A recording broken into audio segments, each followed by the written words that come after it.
So ఎందుకు ఈ రకమైన ఇది ఎప్పుడు దీని మీద బాలకోటే గారు ఏం చెప్తారో ఒకటి చూద్దాము. బాలకోటే గారు నమస్కారం.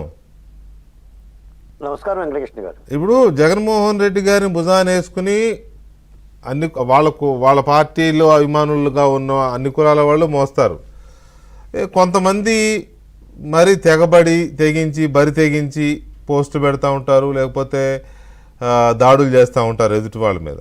కానీ ఇప్పుడు రాజేష్ చెప్పినట్టుగా దళిత నేతలు దళిత కార్యకర్తల విషయంలో జగన్మోహన్ రెడ్డి స్పందిస్తున్న తీరు, లేదా ఇతరులు నేను రెడ్డి సామాజిక వర్గం అని నేను అనను, ఎందుకంటే ఇంకొంతమంది వేరే వాళ్ళు కూడా ఉన్నారు. సపోజ్ ఇప్పుడు విజయవాడ జైల్లో వంశీ దగ్గరికి వెళ్ళినప్పుడు కానీ ఇట్లాంటి ఒకటి రెండు వేరే దృష్టాంతాలు కూడా ఉన్నాయి. కాబట్టి ఇతరుల విషయంలో వాళ్ళ విషయంలో ఆయన స్పందిస్తున్న తీరు కానీ మీ అబ్జర్వేషన్ ఏంటి? వెంకటకృష్ణ గారు నమస్తే. నమస్తే అండి. సత్యమూర్తి గారికి అలాగే మహాసేన రాజేష్ గారికి కూడా నమస్కారం. మీరు అడుగుతున్న ప్రశ్నలు రెండండి. ఒకటి, వైఎస్ జగన్మోహన్ రెడ్డి గారి వెనక దళితులు పెద్ద ఎత్తున ఉన్నారు, ఆ దళితుల్లో కూడా ఒక ప్రధానమైన సామాజిక వర్గం ఆయనకు అండగా ఉంది, వాళ్ళు క్రిస్టియన్లు కాబట్టి అనే మాట ఒకటి. రెండోది, దళితులను అరెస్ట్ చేస్తున్నప్పుడు లేదా దళితుల్లో కూడా అన్యాయం జరిగినప్పుడు కూడా వాడుకొని వదిలేశాడు, లేదా ఆరా నడిపించుకొని వాళ్ళని పోరా అని చెప్పేసి అని జగన్మోహన్ రెడ్డి గారు అంటున్నాడు అనేది ప్రశ్న. మీ ద్వారా ఈ రాష్ట్ర ప్రజలకు చెప్తున్నాను సార్, నేను మాలోని, నాది మాల సామాజిక వర్గం. మమ్మల్ని ఎవడో దత్తత తీసుకోలేదండి జగన్మోహన్ రెడ్డి గారు, పార్టీ కానీ ఆయన కానీ.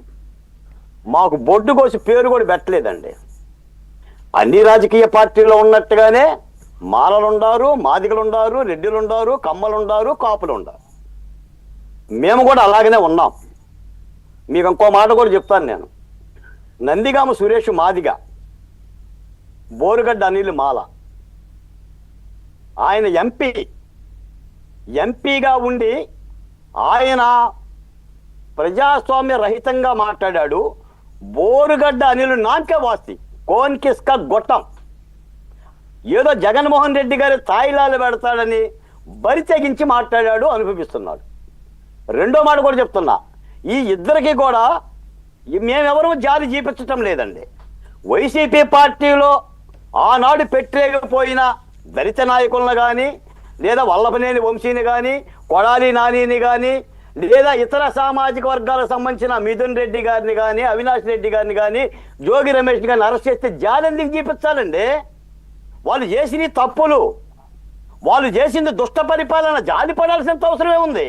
మాకైతే ఆ జాలేం లేదండి.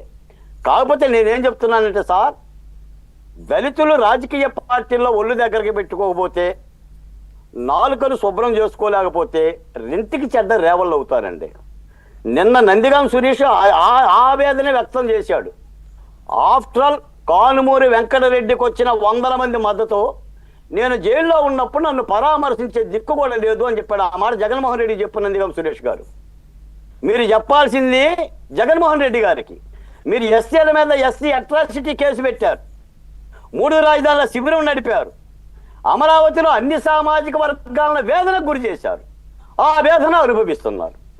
దీనిని ఇలాగనే అర్థం చేసుకోవాలి. రెండో మాట కూడా ఏంటి సార్ అంటే, పూలదండలో గనక అన్ని పూలు ఉండట్టు, హారంలో అన్ని గనక నగలు ఉండట్టుగా ఈ దేశంలో ప్రజాస్వామ్యం వర్ధిల్లాలంటే అన్ని సామాజిక వర్గాలు ఉండాలి. ఆ నేపథ్యంలోనే ఈ దేశ రాష్ట్రపతి ఒక దళిత కోవింద్ అయ్యాడు, తర్వాత ముర్ము గారు అయ్యారు, చంద్రబాబు నాయుడు గారు కూడా బాలయోగి లాంటి వారిని, లేదంటే ప్రతిభాభారతి లాంటి వాళ్ళని దగ్గర చేర తీసుకున్నాడు. ఇంకో మాట కూడా చెప్తాను సార్, మీరు ఒక మాట వినండి.